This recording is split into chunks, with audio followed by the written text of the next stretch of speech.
What is up, my friends and family? I'm Charmx, and today I'm going to be reacting to 5 scariest and most dangerous prison inmates you definitely don't want to share a cell with by top 5s. Now, I love top 5s, and I've been waiting for another one of their creepy videos. I don't think this is going to be creepy, so, I mean, I guess that's good, because I'm not going to get creeped out. But I like their creepy videos because they end up freaking me out. But at the same time, I don't like them because they end up freaking me out. So yeah, I'm still waiting for another one of those.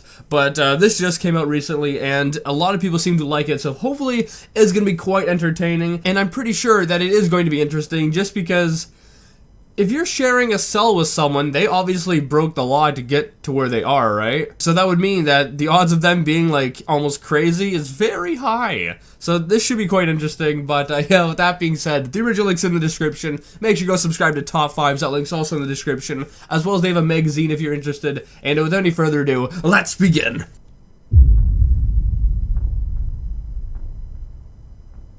Prison is a scary place. And although it's designed to rehabilitate criminals and lead them to live a better life, this isn't always It doesn't really do that. the case. Some people actually get worse when locked behind bars, and take any opportunity they can to attack an officer, cause a riot, or kill a fellow inmate. Now, I'm sure you have zero intention of ever ending up in prison, but if you did wind up locked away, these 5 criminals are the last people you would want to share a cell with. As always, sit back and enjoy. Charles Bronson.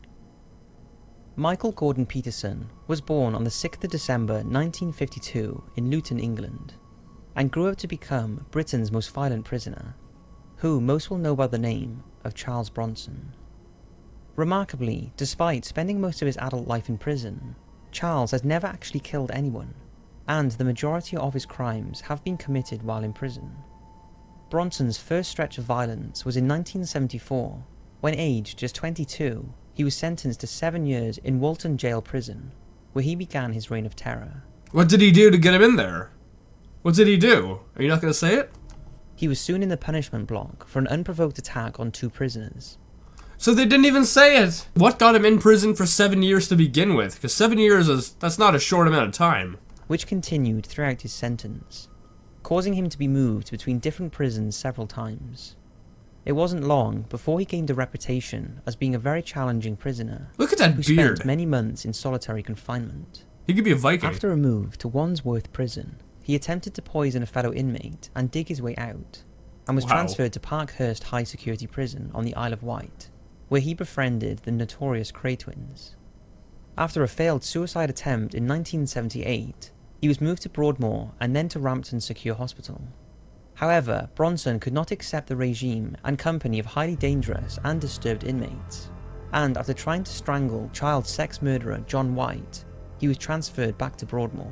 So he didn't like being surrounded by a bunch of, like, really, like, evil people, and he tried murdering a child rapist? What was that? Was that it? I guess he's not the worst person ever. In 1987, he was briefly released, and this is when he changed his name to Charles Bronson. He soon reoffended, but the trouble was, most prisons refused to house him due to his reputation. He was basically too violent for prison. He soon ended up back in Parkhurst, where he was attacked and had to spend time in hospital. Bronson was released for a second time in 1992, although his freedom was short-lived, and while on remand in Wood Hill Prison, he took a librarian hostage, demanding a helicopter, an inflatable doll, and a cup of tea. Inflatable doll? What was he planning on doing with that? Was he gonna get in the helicopter, fly off into the woods, and live with the doll for the rest of his life? Is he gonna marry it or something? What was the plan there? I really want to know. Also, what were the offenses that got him into prison and then got him into prison again? I think you should have added that. Bronson got given an additional 8 years and was put into isolation. This didn't help, as he soon took a deputy governor hostage and had to be placed in the Hannibal cage at Wakefield Prison. Wow. The cell designed for Robert Maudsley, who we will talk about later in this video. His next move was to Hull Prison, but again he attacked a prison governor. After a few more prison moves, he ended up in Belmarsh in 1996, where he took 2 Iraq hijackers and a fellow inmate hostage. This incident added another 5 years to his sentence. Over the next few years, Bronson took another 2 people hostage, as well as destroyed prison furniture. What's with him and taking people hostage? Like, I think he might be obsessed with it or something. And eventually received a discretionary life sentence. In 2009, Bronson had parole refused, and an appeal to the then Prime Minister David Cameron for his release was turned down. That guy was very interesting, to say the least. I really want to know what got him into prison in the first place, because he got 7 years, which isn't, a short amount of time. So obviously it was something quite serious, you'd think, right? And then what got him into it again? Because he was released and got back in, then he was released again, and then he got back in. Well, what caused him to get back in? Was it like petty theft or something? I don't know. And also, his beard was insane. Thomas Silverstein. In 1971, at the age of just 19, Thomas Edward Silverstein was convicted of armed robbery and sent to San Quentin Prison in California. After serving 4 years, he was released, but shortly after was rearrested and charged with another armed robbery, for which he was sentenced to 15 years. Whilst in prison, Silverstein developed close ties to the white supremacist prison gang, the Aryan Brotherhood. And when fellow inmate Danny Atwell refused Silverstein's request to serve as a drug mule, he brutally murdered him and was sentenced to life without parole, to be served at USP. However, this conviction was later overturned due to the unreliable evidence by jailhouse informants, although it wasn't long before Silverstein killed again, this time DC Black's prison gang member, Robert Chappelle. In 1981, the leader of the DC Blacks, Raymond Cadillac Smith, was transferred to the same prison as Thomas. This was a recipe for disaster, and after repeated attempts by Smith to kill Silverstein, the tables were turned, and Silverstein and fellow inmate Clayton Fountain brutally murdered Smith, stabbing him 67 times with improvised weapons. Okay, so I'm actually lost at the moment. Who killed whom? Before dragging his body up and down the walkway in front of the other prisoners' cells. After this murder, Silverstein received another life sentence. Oh, okay, so Silverstein killed the other guy. I was thinking it was the other way around. Like, I got really lost there for a minute. And was kept in virtual solitary confinement. However, in 1983, when being let out of his cell for a shower, he was handed a homemade knife by another inmate, and stabbed correction officer Merle Klutz. Just a few hours after this killing, the inmate who had helped Silverstein kill Klutz used a similar method to kill another officer, Robert Hoffman. They didn't find the knife? Silverstein was implicated in both murders and sent to USP Atlanta, where he was placed in solitary confinement with a no human contact status. After the Atlanta prison riots in 1987, Silverstein was moved back to Leavenworth, where he spent the next 18 years, before being transferred to the Supermax facility ADX Florence in Colorado, where he remains to this day. His earliest date of release is 2095. 2095? What's he gonna be, like 200 years old or something at that point? And he is currently the longest held prisoner in solitary confinement within the Bureau of Prisons.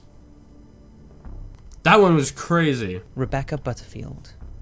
Rebecca Butterfield is not only a danger to herself, but it's believed her self-mutilation is to draw people towards her so she can inflict violence on them. Butterfield's life of crime started when she was just 21 years old, when she was convicted of malicious damage, drug offences, and unlawful entry. Look at that face. I'm not trying to be mean here, but look at that eye. Her, like, if you look at her, that left eye looks like it's, I don't know, it looks like it's plotting something. Which progressed onto more serious offences. In 2000, she stabbed her neighbour who was trying to stop her self-harming. Butterfield was convicted of grievous bodily harm and sentenced to 3 years. However, while serving her sentence, she killed fellow inmate Blue Slim Ward in 2003 and was convicted of manslaughter, adding 12 years to her sentence. Wow. During her time in prison, she committed a catalogue of violent acts, mostly against herself. These included cutting her own throat on 4 occasions, trying to... What? How did she live? On 4 different occasions. If you live once, I mean, hey, you got lucky. You live twice, oh, you're the luckiest person ever. But 4 times? What? To hang herself, setting fire to her cell and severely burning herself, as well as inserting items under her scalp and head, then butting the wall until she caused skull damage. In addition to this, Butterfield stabbed an officer in the face and threw boiling water and urine at other officers. How did you get boiling water to begin with? Why would anyone let you near any type of weapon? In 2015, Butterfield had served a sentence, but in an unprecedented move, she was deemed too violent and dangerous to be released, and the Supreme Court ruled that she must spend another 5 years behind bars.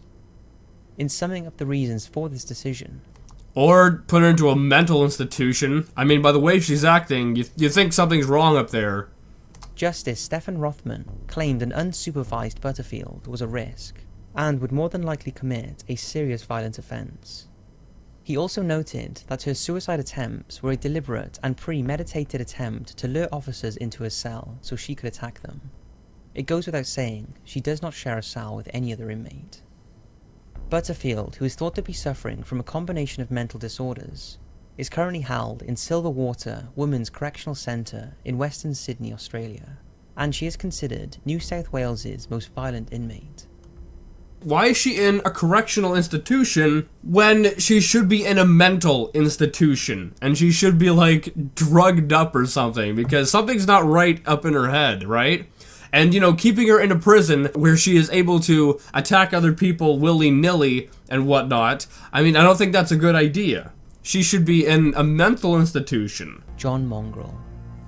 Now, John Mongrel was South Africa's most dangerous prisoner. He was sent to Pollsmoor Prison in Cape Town at the age of 14, with an initial sentence of 9 years. For doing what? What? 9 years? That's a long time. What did he do to get in there? But almost as soon as he arrived at the jail, he wanted to be a part of the gang culture, and to prove his worth, he killed his cellmate by stabbing him through the heart. At the time, he had not yet reached his 15th birthday. He was 14 years old and did that? Oh my goodness, that is nuts. Mongrel rose through the ranks to become the brutal leader of the 28th gang. As the head of the pack, Mongrel would order anyone who wanted to join to kill a prisoner or warden to prove they were worthy. He would either participate in the killings or sit there and watch. It's thought that over a 30-year period, he was responsible directly and indirectly for over 1,000 deaths inside Pollsmoor Prison. 1,000 deaths inside the prison. It's not like he was walking around the streets killing people. Inside the prison, he was doing this. How did no one put an end to this? Like, 1,000 deaths. Oh, that's not suspicious at all. You should lock him up away from everyone else so he has no human contact. I mean, it sounds brutal, but apparently all he needs is a little bit of human contact and he can get people, you know, dead. In 2006, Mongrel gave an interview for Ross Kemp's TV series Gangs. In the interview, he described the killings and told that he raped a different inmate every few weeks. He what? He what? He raped a different inmate every few weeks, and anyone who did not obey him would be killed. Ross Kemp described him as the scariest man he had ever met. Now, I cannot find out for certain, but it would seem Mongrel was killed shortly after the Ross Kemp interview. And oh, he's dead now! I would say that's probably a good thing. It was rumoured his participation in the TV show was the reason. So that's 5 incredibly violent. That was nuts. That was friggin' nuts. All these people belong, like, locked up and on, like, a crap load of, medication. Anyway, guys, I hope you liked this video. This was something else. But if you did like it, make sure you give it a thumbs up, possibly share with a friend. If you're new, hit subscribe and join the family today. And also, make sure you go subscribe to Top 5s as well as go get their magazine. That link's in the description. And with that being said, I'll see you guys next time. Woo!